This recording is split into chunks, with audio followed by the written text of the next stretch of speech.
Young tiger NTR నటిస్తున్న దేవర సినిమాపై రోజు రోజుకు హెవీ ఎక్స్పెక్టేషన్స్ పెరుగుతున్నాయి. స్వయాన యంగ్ టైగర్ ఎన్టీఆర్ సైతం దేవర గురించి ఓ సినిమా ఫంక్షన్ లో మాట్లాడారు. తన కెరియర్ లో ముందెన్నడూ లేని విధంగా ప్రత్యేకంగా ఓన్లీ దేవర గురించే ఎన్టీఆర్ ప్రస్తావించడంతో సినిమాపై సినీ లవర్స్ లో సైతం అంచనాలు పెరిగాయి. తాజాగా విక్రమార్కుడు ఫేమ్ ఆర్టిస్ట్ అజయ్ దేవర గురించి ఓ ఇంట్రెస్టింగ్ న్యూస్ చెప్పారు. ఇప్పుడు ఈ విషయం కేవలం తారక్ ఫ్యాన్స్ లోనే కాదు, సినీ లవర్స్ లో కూడా ఆసక్తిని పెంచుతోంది. ప్రస్తుతం ఫిలిం ఇండస్ట్రీలో అజయ్ చెప్పిన మాటల గురించి చర్చించుకుంటున్నారు.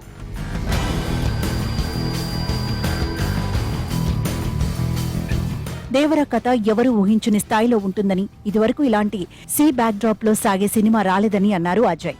ముఖ్యంగా స్క్రీన్ ప్లే ఎంతో ఆసక్తికరంగా ఉంటుందని, డైరెక్టర్ కొరటాల శివ దేవరను ఓ రేంజ్ లో డిజైన్ చేస్తున్నాడని చెప్పారు. ఇకపోతే దేవర అనే సినిమాను తారక్ తన కెరియర్ లో మర్చిపోలేని సినిమా అవుతుందన్నారు. ఎన్టీఆర్ ఫ్యాన్స్ తో పాటు తాను కూడా దేవర కోసం ఎంతో ఇంట్రెస్ట్ గా వెయిట్ చేస్తున్నానని చెప్పారు. సీ బ్యాక్ డ్రాప్ లో సాగే దేవర కథలో ఎవరి ఊహకు అందని ట్విస్ట్ ఉండబోతోందని అన్నారు. ఇలా ఒక్కొక్కరు దేవర మూవీ గురించి ఓ రేంజ్ లో చెబుతుంటే తారక్ ఫ్యాన్స్ తెగ కామెంట్ చేస్తున్నారు.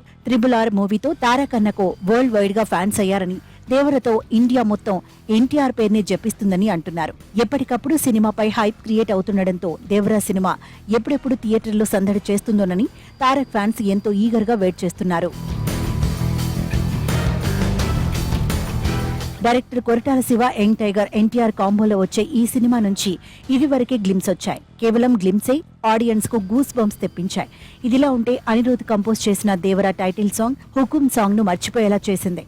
ఇలా ఒక్కటనే కాదు, ప్రతిదీ సినిమాపై హైప్ పెంచుతున్నాయి. ఈ సినిమాలో బాలీవుడ్ స్టార్ సైఫ్ అలీ ఖాన్ తో పాటు ముద్దుగుమ్మ జాన్వీ కపూర్ యాక్ట్ చేస్తున్నారు. ఇలా ఎవరూ ఊహించని దేవర సినిమా అక్టోబర్ 10న విడుదలవ్వనుండటంతో కేవలం నార్మల్ ఆడియన్సే కాదు, సెలబ్రిటీలు సైతం ఎంతో ఈగర్ గా వెయిట్ చేస్తున్నారు.